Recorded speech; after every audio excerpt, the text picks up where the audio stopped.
Shalom, my bitches. My Andes here at NFY, bringing you The Kevin Jenkins Experience, Chapter 3, by Hambone3110. In hindsight, I really should have expected that Jenkins would have attracted a journalist's attention.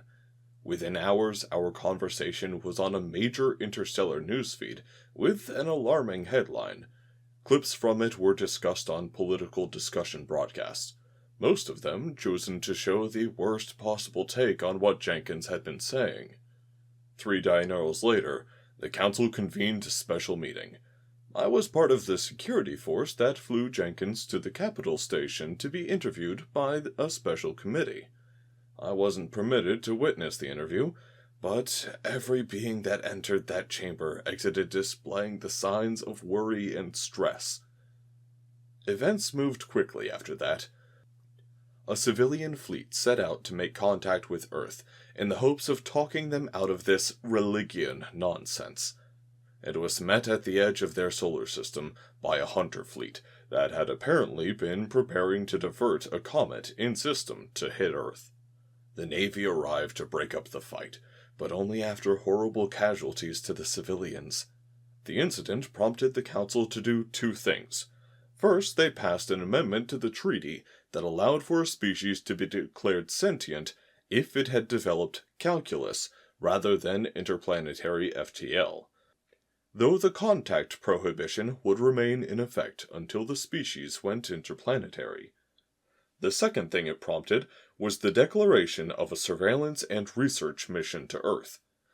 I requested and was granted a transfer and promotion to head of security on the research station. The station jumped into the Earth system 5-8 diurnals after the mission was announced, using the bulk of a large ringed gas world known as Saturn to mask the neutrino burst of its arrival. Sheathed in a stealth field that bent all electromagnetic radiation around itself, and using centripetal spin rather than generated gravity, it was designed to go completely undetected. The last thing the station did before activating this field was to spit 2 probes that embedded themselves in Earth's lone, large moon, so as to snoop on Earth's communications networks and forward the information to us via FTL comms, erasing the light lag. We would have begun sooner if the station had not been fitted with a specialist living module for Jenkins and 2 other human abductees who had requested a place on the mission. Mounted on a trio of boom arms, well out from the main body of the station, it provided the higher gravity their species was used to, as well as a warmer, denser, more humid atmosphere. I visited it only once.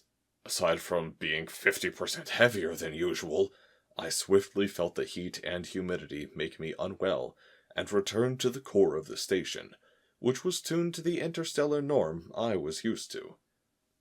The other humans were quite dissimilar to Jenkins. Charlotte was from the same landmass and political entity he was from, but was older than him, and had apparently joined the mission so as to preach the truth of the very religion we were there to study. Most of the crew found it impossible to believe that she was not insane, but Jenkins assured me that her beliefs were considered perfectly normal. He seemed embarrassed by the fact. The other, a male called Young, pointed out a peninsula on the prograde end of the largest landmass when we asked where his home was. He refused to be drawn in on the subject of religion, preferring to compensate for the gaps in Jenkins and Charlotte's knowledge regarding that region of the planet. We spent a lot of time monitoring the political situation at first. Both Jenkins and Charlotte expressed surprise at the skin tone of the elected leader of their home faction. They got into a vicious argument about a war in a dry, hot part of the world that had apparently only just started when they were abducted. Jenkins later explained to me that Charlotte had praised what she saw as a war between her own religion against another rival one. "It's crazy," he complained to me in private. "They're both products of the same religious root anyway." I began to suspect, however, that Jenkins had not been entirely fair about his own species.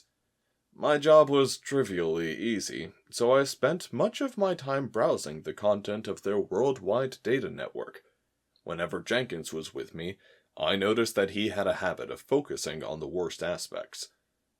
It was when I started to explore without his guiding hand that I started to find the positives. I had never paid much attention to poetry, art, and fiction. Those things existed in all species, but the alien concepts these things expressed, and the way in which they expressed them, broke through that barrier for me. Some I can't stand. Monotonous pulsing music that seemed to delight in going nowhere, broadcasts which appeared to take a morbid fascination on the opinions of beings that, among my own species, would have been locked up for their own safety and medicated. Other specimens of their art were interesting, thought-provoking. A few inspired quite intense emotions in me. I enjoyed watching their movies, and Jenkins and I spent nearly a full diurnal watching a series of enjoyable fantasies called Star Wars, then a trilogy called The Lord of the Rings, which I then discovered had originally been books, and read them. Our musical tastes were different. He introduced me to his favorite genres, which I found shallow and noisy. He disliked the ones that most inspired me. I had trouble understanding how somebody could hear the music written by Khachaturian, Tchaikovsky, Bach, and Rutter and consider them dull. But other members of the crew reported they preferred Jenkins' taste in music. Whatever else it was, Earth was a rich source of artistic exports. It was also a fountain of thought-provoking philosophy, novel ideas, and unique pastimes. Human words started to slip into the languages of the station's crew, filling gaps in our own philosophical vocabulary. Once every 8 diurnals, 5 of the crew would be gathered round a table in the mess hall, rolling number polyhedra and apparently immersed in fantastical battles against impossible creatures that could breathe fire or turn a warrior to stone by meeting its gaze. Another group borrowed the idea of poetry reading and took it in turns to stand up and read their compositions aloud. An exercise doomed to ridiculousness by the fact that no 2 of them spoke the same language, but they took to it with enthusiasm.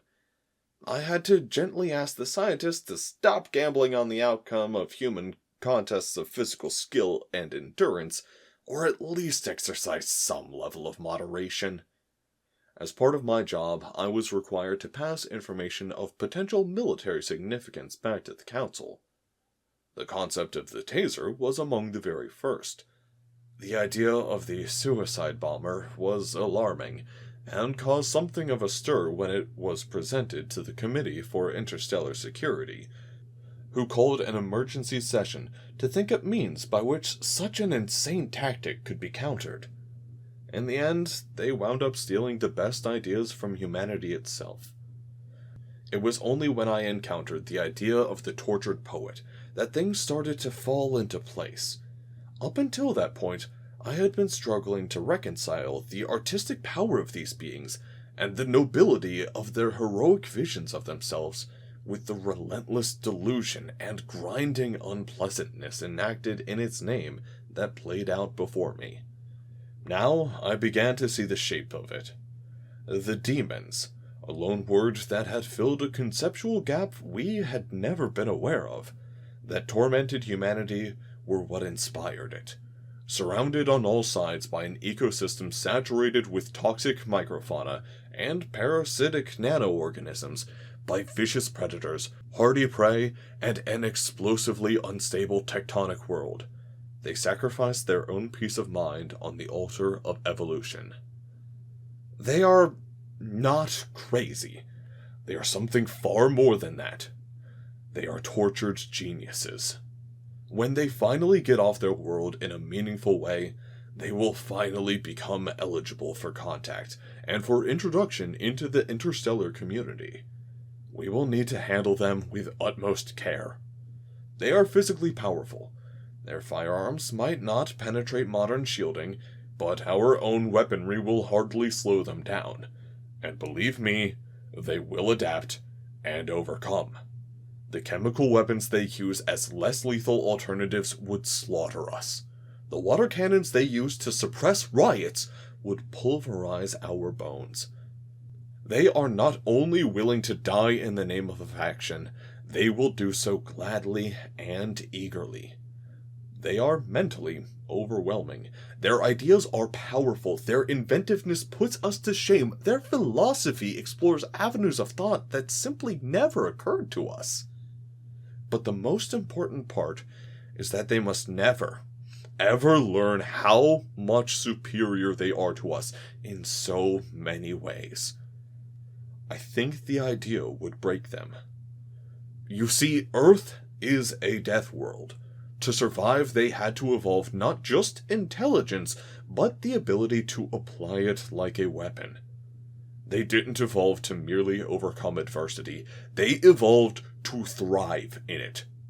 They need to have something to aspire to, something they think is bigger than they are. They need something to fight.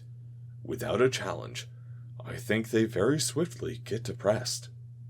Kevin Jenkins did. I didn't see it at the time, but I think that getting into space and finding he could rip the limbs off its worst terrors really upset him. He never told me why he asked to have his social implant removed, and why he went back to Earth. But I can guess. He did it because there are more challenges down there among his own kind than he would ever find up here among us.